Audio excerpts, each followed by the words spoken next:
Thanks for tuning in for the next episode in the Essential RC Aero Tetris SR-71 Blackbird build. I know it's been a while, many distractions, could make excuses, but I'm not going to. It's just exciting to get back into this big project, and it is.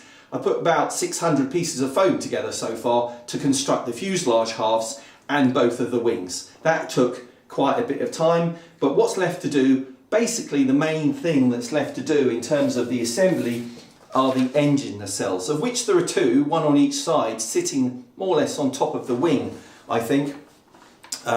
So it's the same deal really. Each of the tubes that is the nacelle is made up of cross sections.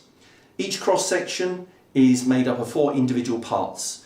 So we got a production line going last night. Myself and Claire, my lovely partner of nearly 30 years, endured projects like this. Thank you, Claire. And so we got this last part to do. So what we did, we put a production line together. Claire was basically sorting out the parts and stacking each of the 4 pieces for each of the cross sections, and I was gluing them together. And I think that's really important, that you get 2 people on the job. If you were just one person doing this, it's going to be painfully slow to organise the pieces and glue them together. So I hope if you do conceive doing it, that you could do it with at least one other person. If you can get more people involved, even better. The other thing that really makes this a lot quicker is using super glue and kicker. Now, Aero Tetris recommends using PVA, I've said this before, and that does give you a nice glued joint with a bit of flexibility in it, I guess, which is a good thing. Whereas super glue, Sino, is a little bit more fragile, but I don't think that's a big problem because I'm going to be glassing the whole structure and that will hold it all together. And this is not going to be a fast jet, it's not. It's going to be electric ducted fan driven, probably 2 120mm fans. It's going to do maybe 60 to 80, 90 miles an hour at top speed. I've got turbine jets, they do 250 miles an hour, composite jets, Kevlar and carbon and all that to reinforce the structure, but this is not going to be a fast jet. It's going to fly at a scale speed though. I think that's the important thing. It's not going to float around. I think as long as it does that, it'll be good. So, cross section, okay, looks good. So that's one outer shell of the engine nacelle, and then up here there's an internal part as well which needs to be glued together. Again, that had cross sections that needed to be put together, and that's what the guidance they give is that the backmost section 21, which I think is on there, I can't see it at the moment, hold on, is that part. You don't put that on until you put this internal structure inside. Okay, so I think a lot of you will be thinking, well, where's the fan going to go? I don't know at the moment, but all you can do is put this together first, and then I suspect we're going to have to cut some of it away with a very sharp blade, and then create some mounts to put the 120mm EDF fans inside. But we won't worry about that at the moment. I'm just following Aero Tetris instructions and assembling the whole structure. So now that we've got these cross sections together, what I've got to do is actually glue them together. So I'm going to do that now.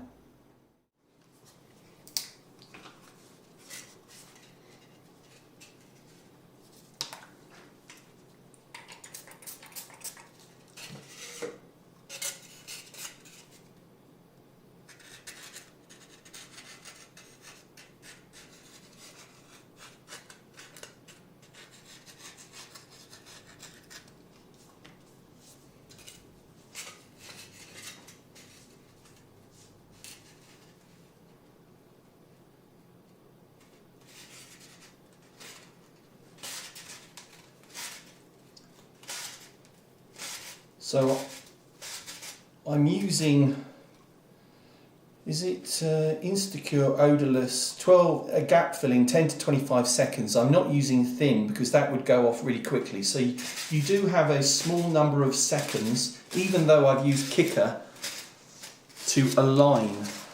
Now at the end of the day, you know, it's, even if I was using what Aerotetrists say is to use PVA and to use pins. Could you imagine if I'd use pins and PVA to put this thing together? I would have to have about 500,000 pins, but I just don't think it matters. You know, the perfect alignment of every edge, I just don't think it matters, because when it's flying, you're not going to see that. And have you actually seen, you should look up a picture, a close-up picture of the SR-71 itself. It is rough. I mean, it does look really, really rough. So I think mine will look more like the SR-71, to be honest.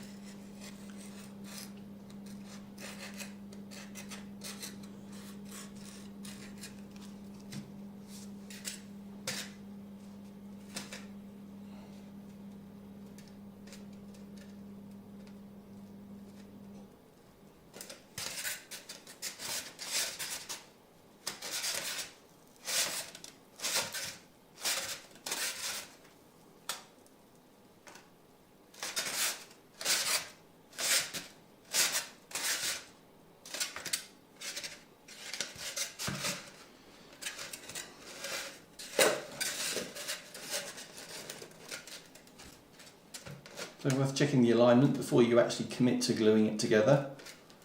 Make sure you've got it around the wrong way. Imagine if you did that, glued it together. It's like, ah! So a quick check is worthwhile. Check 3 times before you commit to putting it together.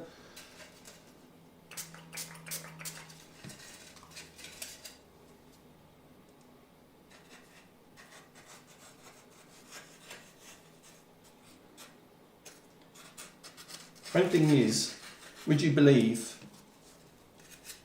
on the whole of what I've put together so far, I have only used, I'm still on just 2 of these. I've not used them completely. So I've not actually used a lot of glue. I don't know if that's a good thing or a bad thing. If it falls apart on the maiden flight, I know it's a bad thing and I should have used more glue. But there you go. A little bit of glue goes a long way, I think. And of course I'm going to go over this and fill in holes and do a little bit of light sanding and whatever, but I'm not aiming for perfection, you know, I'm just not. If we get it flying, I'll be happy. If it does one flight, I'll be happy. Right, again, quick check. Oh, I'm glad I checked, because I might have put that on the wrong way around. Claire wouldn't have been happy. And it is foam. I mean, even if you were to glue it together incorrectly, if you've got some sharp blades, you could prise the pieces apart. It's not a disaster. It wouldn't be a disaster. What I would say is more problematic is that we found we do have some missing pieces. So one of the cross sections up here, look, I'm missing 2 parts. Now I said this earlier in the project, the biggest mistake, and please learn from my mistake, is that all of these pieces, all the individual pieces, were in a big block of foam. So the pieces that you're supposed to use are surrounded by scrap, effectively, that you can throw away. And I think there were 6 different layers in the foam. If you do this, do not throw away the scrap, because it's very hard to identify sometimes what is a piece, a valuable piece that you need to use, and what is scrap, you know. And so if you are missing a piece, as I am there, I think I might have inadvertently thrown it away. So what I would be doing now, if I put each of the scrap from each of the layers into a bin liner, I would go back to the right layer for the bin liner and look in it, and I'd probably find the piece that I'm missing. Wish I'd done that. But these things happen. I can probably fabricate it somehow. I hope. It is foam after all.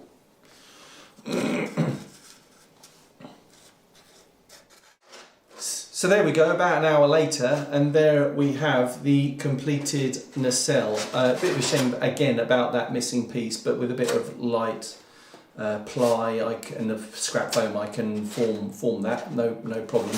So you can see in the end there the slots that the inner piece, the pointy piece, will slide into, with the front projecting out.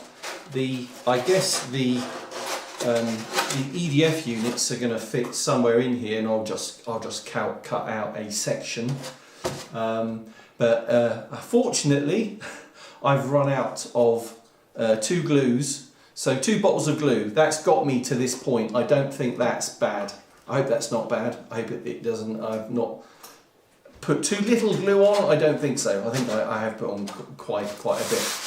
So obviously it needs quite a little bit of sanding, a little bit of filling, but I'll do that as one job after I put everything together. So I'm quite happy with that. So thanks for watching this update for the SR-71 Blackbird build.